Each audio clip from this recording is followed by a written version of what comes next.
श्री राधा शरणम मम। स्वामिनी किशोरी जी परिवार में आप सभी का हार्दिक अभिनंदन है। ब्रज 84 कोष की मानसिक परिक्रमा में आप सभी सनातनियों का सहृदय स्वागत है। ब्रज 84 कोष की मानसिक परिक्रमा के पिछले प्रकरण में हमने आप सभी के समक्ष श्री राधा कुंड, श्री कृष्ण कुंड, इन दोनों कुंडों का वर्णन किया था और इनके विभिन्न जो दार्शनिक और जो लीला स्थली हैं उनका वर्णन किया था।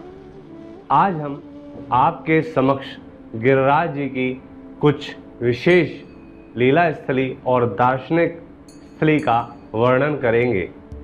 प्राय देखिए, कहा यह जाता है कि श्री श्याम कुंड और श्री राधा कुंड हमारे श्री गिरिराज बाबा के, गिरिराज महाराज के दोनों नेत्र हैं।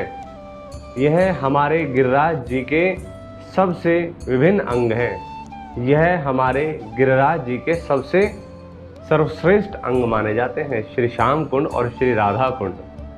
अब हम आपके साथ चलते हैं गिरिराज जी की परिक्रमा मार्ग में और ठाकुर जी की लीला स्थलियों का और श्री जी की लीला स्थलियों का दर्शन करने के लिए।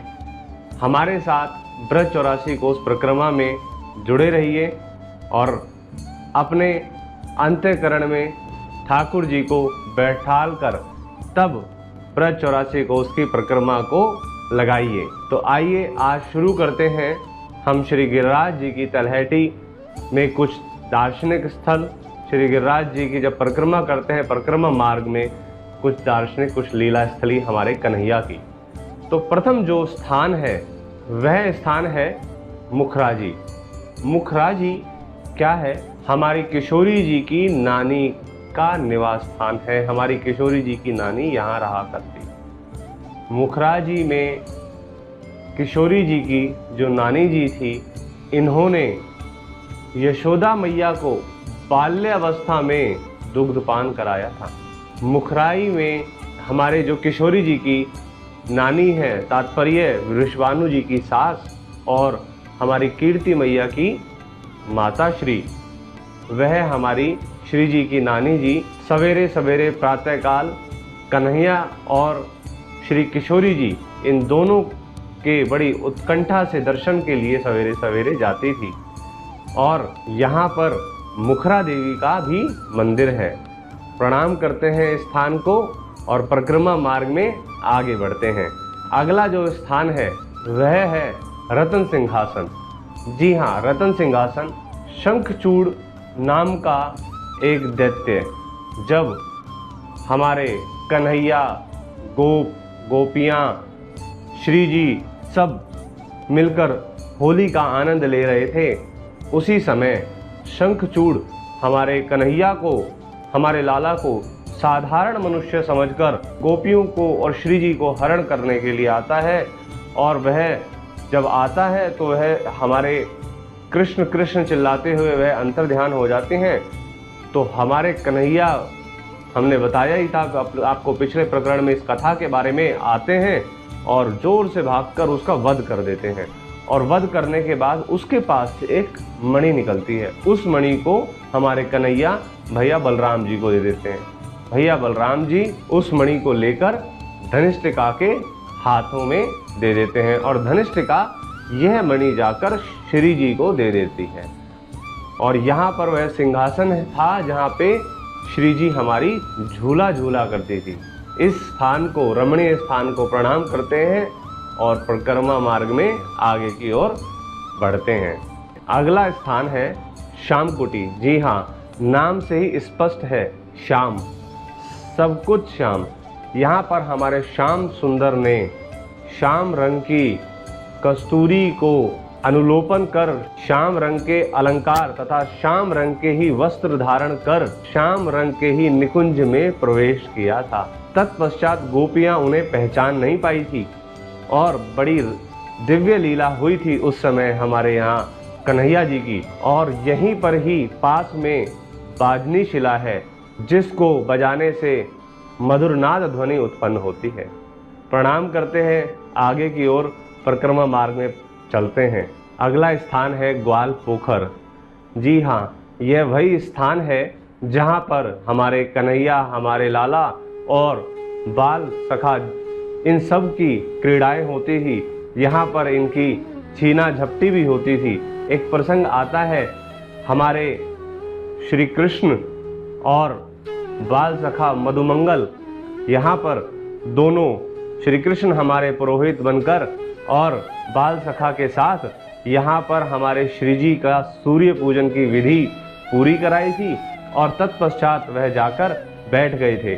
और बैठने के बाद जब थोड़ी सी कौतुक सूझी सभी सखाओं को, तो उन्होंने कहा मधुमंगल से कि मधुमंगल, तेरी पोटली में क्या है। अब मधुमंगल जी के पास उस समय कुछ लड्डू थे और एक सोने की गिन्नी थी, जो दक्षिणा में भी लड्डू मिले थे मधुमंगल जी के पास वह था।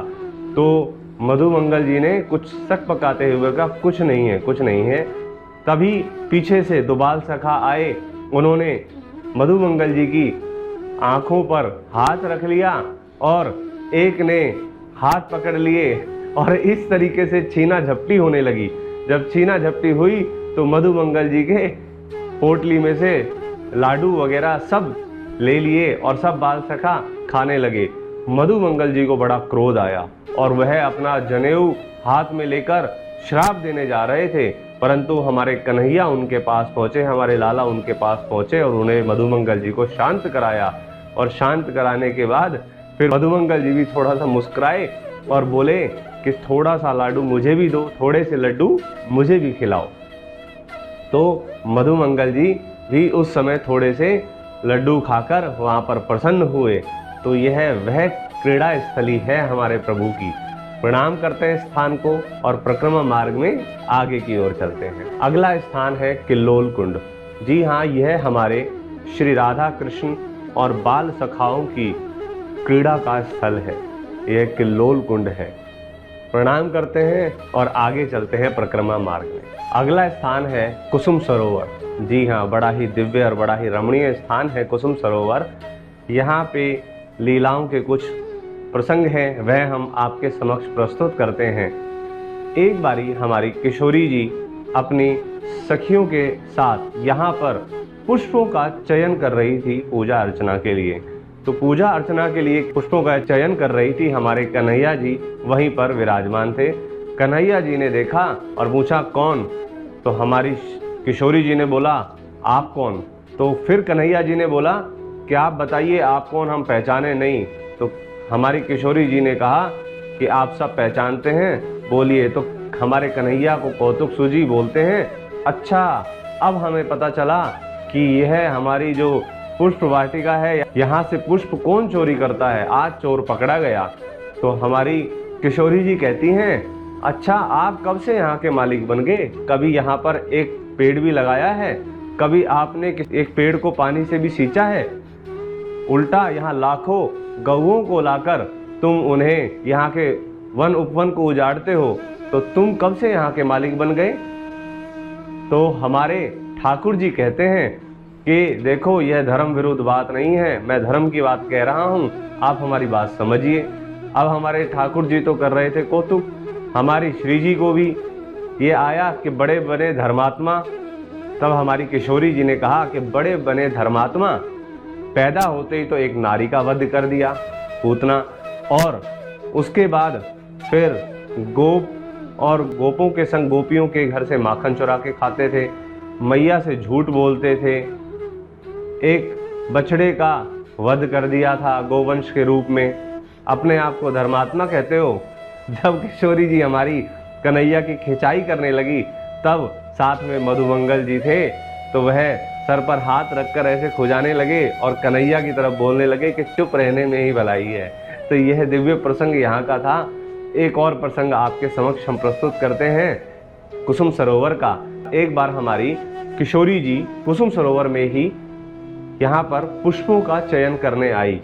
कुसुम सरोवर में यहाँ पे भांति भांति के पुष्प लगते थे, बेला, चमेली, जूही, चंपक, यह भांति भांति के जो सुगंधित पुष्प होते थे वह लगते थे। तो हमारी किशोरी जी एक दिन पुष्प चयन करने के लिए यहाँ पर आई, तो हमारी किशोरी जी ने टहनी नीचे की ओर थी, उसको पकड़ा और पुष्प तोड़ने लगी। अब हमारे कन्हैया पहले से ही कौतुक में थे, उन्हें पहले से ही वो टहनी पर चढ़ गए और टहनी को थोड़ा सा नीचे झुका दिया हमारे कन्हैया जी ने। अब हमारे जब ठाकुर जी ने टहनी को नीचे झुका दिया तो उनके वजन से वह टहनी नीचे थी और हमारी किशोरी जी पुष्प उस पर चयन कर रही थी, उसको पकड़कर, ऐसे पकड़कर। तो जब हमारे कन्हैया ने थोड़ी देर बाद ही उस टहनी से हटकर दूसरी टहनी पर चले गए, हमारी किशोरी जी एकदम से उस टहनी को पकड़े पकड़े ऊपर लटक गई और सभी गोपियां सभी ताली बजाकर हंसने लगे। तब तत्पश्चात हमारे कन्हैया ने हमारी किशोरी जी को गोद में उठाया और नीचे उतारा। तो यह बड़ा ही दिव्य प्रसंग था, यह बड़ा ही रमणीय लीला थी उस समय की हमारी किशोरी जी और हमारे कन्हैया के बीच में। तो यह भी प्रसंग यहाँ पर आता है। यह है हमारा कुसुम सरोवर, इसको प्रणाम करते हैं और परिक्रमा मार्ग में आगे की ओर प्रस्थान करते हैं। अगला स्थान है नारद कुंड। जी हाँ, नारद कुंड, यहीं पर ही हमारे नारद जी ने तपस्या की थी। यह नारद जी की तपोस्थली है। तपस्या किस लिए की थी? हमारे नारद जी के मन में भाव उत्पन्न हुआ कि वह गोपी भाव से, गोपी बनकर हमारे युगल सरकार की, हमारे किशोरी जी की, कन्हैया जी की सेवा करें। तब उनको ब्रह्मा जी ने गोपाल मंत्र की यहाँ पर दीक्षा दी और गोपाल मंत्र की दीक्षा देने के बाद हमारे नारद जी, देव ऋषि नारद जी यहाँ पर आकर कई युगों तक तप करने लगे उस मंत्र की। और जब वह तप से भगवान प्रसन्न हुए तो उनको गोपी रूप मिलके और वह हमारे युगल किशोर की सेवा में आ गए। तो यह हमारे नारद कुंड का दर्शन करिए और दर्शन करके आचमन लीजिए और आगे की ओर परिक्रमा मार्ग में बढ़ते चलिए। अगला स्थान है पालेई। जी हाँ, यहाँ पर कभी यमुना जी बहा करती थी। यमुना जी यहाँ पर थी और आज भी यहाँ पर थोड़ा सा गड्ढा खोदने पर यमुना जी की रेत निकलती है। यहाँ पर हमारे लाला और उनके बाल सखा सभी क्रीड़ा करते थे। तो यह वह रमणीय स्थान है। हम आज की जो परिक्रमा है उसका विश्राम आज लेते हैं और अगले प्रकरण में आपसे परिक्रमा मार्ग के अनेक विभिन्न लीला स्थलियों का वर्णन करेंगे आपके समक्ष और ठाकुर जी की भावमयी और श्री जी की भावमयी लीला का भी कुछ वर्णन करेंगे। आशा करते हैं कि आप सभी ब्रज 84 कोस की मानसिक परिक्रमा इस प्रकार लगा रहे होंगे जैसे कोई जाकर ब्रज 84 कोस की परिक्रमा को दे रहा हो। तो ब्रज 84 कोस की मानसिक परिक्रमा को इसी प्रकार आनंद और भाव से सुनते रहिए और अपने हृदय में ठाकुर जी और श्री जी को बैठाल कर भगवान का सुमिरन करते रहिए। हम मिलते हैं आपसे अगले प्रकरण में। तब तक के लिए हमारे स्वामिनी किशोरी जी यूट्यूब चैनल को लाइक कर दीजिए, सब्सक्राइब नहीं किया तो सब्सक्राइब कर दीजिए और बेल आइकन जरूर प्रेस कर लीजिएगा जिससे आप कोई भी एपिसोड मिस ना करें। मिलते हैं आपसे अगले प्रकरण में। तब तक के लिए जय जय श्री राधे।